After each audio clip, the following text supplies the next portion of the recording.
Hello everyone, my voice is getting a bit better and we're getting back to some Elden Ring invasions. I'm back to around 90, this time with specifically a rune level 87 Arcane build with a greedy amount of faith, strength, and dex facilitated by using Radigan's Source Seal. So here we are in deeper depths, about to be playing tower defense, and I'm gonna name this archer Alan. You know the guy. He's the headless mausoleum knight on the roots. And this build is kind of a follow through on what I was doing at rune level 13, with everything taken up higher, but also taking it in the direction of Arcane.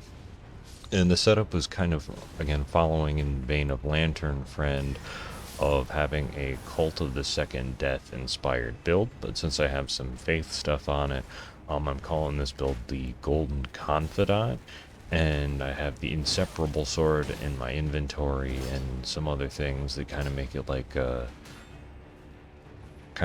corrupt confessor, which and is pretty cool, and I love the fashion. So here I'm defending Alan because the longer Alan stays alive, the better I'm gonna do. I use Blood Boon as a wake up, although it wasn't aimed super well. I did get at least a little bit of blood buildup there. And here I have the Cold Bastard Sword with bleed infusion with spin slash, since it's a true combo, but it's not as fast as the smaller weapons, but it still does a great amount of damage, and the greatsword does a good amount of poise.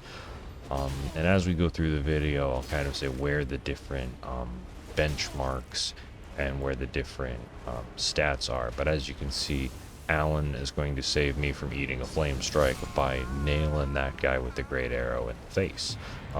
Thanks, Alan. GG, guys. This is always a fun spot to play defense.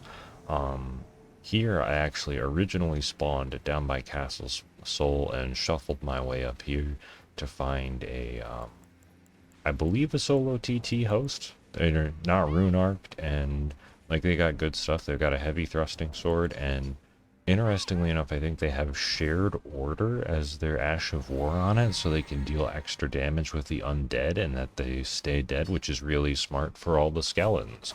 So props to this guy for it. Now I have, before the Source Seal, I have 45 Vigor, 15 Strength, and 15 Dex. So afterwards, I've got 50 Vigor, which is standard-ish for 90, and then 20 Strength and 20 Dex, so I can use things like these halberds and great swords without having to worry about talisman swaps. So I have lower defenses, but having a little bit of extra endurance bonus allows me to wear armor with slightly better raw defense than without it. So it's kind of having similar to Great Jar's Arsenal. This guy's just got dual ant spurs, but is on the poison side of it. And in my physic, I have the speckled hardtear, so I get my resistances boosted and can clear the poison. And I don't know if it's connection or what, but he's able to kind of roll the bleed, so I'm going to change up to a different option I have, which is Troll's Roar on a poison claymore. And as you can but yeah, so the idea of having those stats is so that way I can swap around within these larger weapons that do more poise damage that I really enjoy using, and having the arm. So I'm a little bit weak defense, but because I'm not necessarily naked, I actually have a decent defense and resistance. Now, one of the other things that the Faith allows me to do is, as you saw, cast Blood Boon.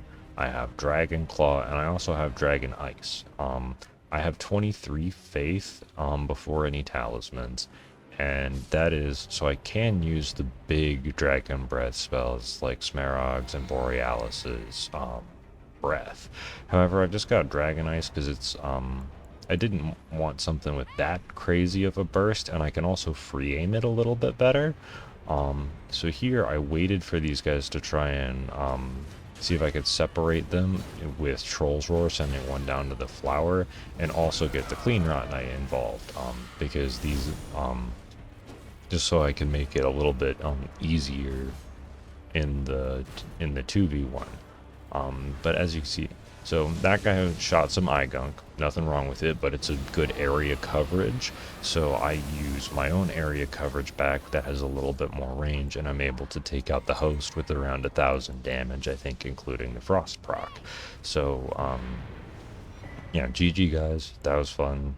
Like, and speaking of fun, we've got a nice, like, it's not a huge marathon invasion, but a nice long invasion in ruin-strewn precipice before we get to the city. And besides being able to have increased strength and dex, so I can use most weapons that I want, pretty much whatever weapon I want to, it allowed me to pump up to, with the Confessor's Mask, to get around 40 Arcane. So I can do really good damage and have really good status build up. And that guy, I noticed, sees me with the telescope, so I just stop and wave. I think this is just a group of people who've at least PvP'd and co-op a decent amount, and they're just like, alright, we're just co-oping. They know that we're really far away, and they're just shooting at us with a ballista, because that's what one does on the high ground. This is just this just shows off a lot of strategies. I love all the vertical elevation changes here in Ruin Strewn, and we just have a good brawl. I think this is just standard new game, due to how quickly the bats are going down, and all these guys do decent damage. And there, I'm not able to get the kill, but I am able to stack up some fall damage and drink my physic. Now, knowing that all three of these guys are coming, I am going to go up to the next level, because there's more area to work and more dangerous enemies than these little squids. Because it's really hard to do a 1v3 in the small spot unless you get lucky. Well, maybe not lucky. Lucky's the wrong word for it, but unless you have the opportunity to toss somebody off, either with the ballista, Troll's Roar, or otherwise.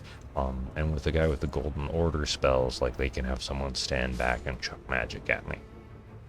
So it's the smarter thing to do to come up to this level, in my opinion and from my experience. And here, I'm going to try and use the Volcano Pod to try and slow down guys coming up the ledge. However, this guy with the Prelate Hammer knows what he's doing and is able to hit me and do a lot of decent damage, and also allow for his friends to come up the ladder. And these two bats are the toughest enemies on the precipice that are reasonably close, and they kind of got destroyed. So I know I'm gonna have to pull some silly stuff in order to make it out of this. But here I got my double slash bleed straight sword, and that guy was not wearing a lot of clothes, so he was able to. So I was able to bleed him out, and I felt very edgy. So I did the nice Haslow's Oath pose at him. And now here, these guys are coming up, and I don't know if I could have aimed or timed it better, but I got Dragon Claw for just some solid damage, and we're going back on. I get slammed back onto the elevator to go down with the guy with the hammer, who can do a ridiculous amount of physical damage to me. And as you saw, because I have the lowered resistance from the Source Heal, things are really lethal. But thankfully, I bleed him out with the sword, with the short sword again. And seeing that he's got a shield and he's been doing some guard counters, I have kick on a Lord Sworn Greatsword, so I can try and get a guard break riposte. However, And because it was a little bit longer of an invasion, nerves are going, and I'm not the most, and I don't have a good finish on this one. But it is still a fun one, and I wanted to show it off, just like all the stuff that is, all of the variety that I have going with the setup on the build, and seeing that he's guarding really smart, since he saw that I did have kick. I change over to the occult flamberge with piercing fang, start going for the blood loss build up, get a piercing fang, get greedy, and I get taken out. But GG guys, that was a really fun one. I think it shows off the area really well, and it just seemed like everyone had a good time and knew that nothing personal when you just start blasting ballistas from half the map away, because that's where you spawn. Here I just skipped a minute or two of just getting to the host and their phantom, just because I didn't want to fight them in the empty alleyway. Without any friends, the alley is just a really difficult invasion spot, so I was waiting until they were fighting the cat and this perfumer. And here we have a big boy with big poise as this host, full goat, and the watchdog greatsword. Like, this hits like a truck, moves like a truck. This is yeah, like Havel incarnate in Elden Ring, and he's got a friend with twin blades, white mask, and the raptor feathers. There the tiger actually jumps off the side, so things are going to get a little bit more difficult for me as we get going forward, because I don't have a giant tiger to help distract. However, I think the host, at least for right now, just must have gotten either distracted with collecting other stuff or fighting other enemies. So it's myself and the twin blade guy. But thankfully I have some backup with the Landell Knights, and it's not that he has bad bleed up. I have the robustness talisman on, and my physic increases robustness, so it takes a lot more to bleed me out than it takes for me to bleed him out. And I have the true combo on Spin Slash to get 3 hits in a row. And then I also have Blood Boon, so I have a little bit of extra range to start utilize the loss buildup from the blood flames in the spell. And then offhand Reduvia, although it has slightly less buildup than other daggers, it's got better damage. So there the host comes back, and I'm feeling like I'm in a lot of trouble. However, the cat is still here, and with one very nice swoop, I believe actually no, I don't know if I can't remember the phantom runs back this way, but he's at really low health from the cat, and the cat finishes him off. Yeah, and he finishes off, and the host finishes off the cat, so he actually made some decent progress, and the cat isn't going to respawn. And now the host is going back up to the cleared area, which is understandable, because I wouldn't want to fight an invader with all of those knights around anyway. And seeing that he's using the guard stuff, it only worked one time, and it wasn't in the best invasion for Eclipse, but I have the good old-fashioned kick occult Lordsworn Greatsword for crit damage. As you can see, I change over to the crit talisman because I want that backstab. So here I do have to be careful, because since I don't have the Zweihander right now, there's not much I can do to actually poise break him when he's in hyper armor animations. And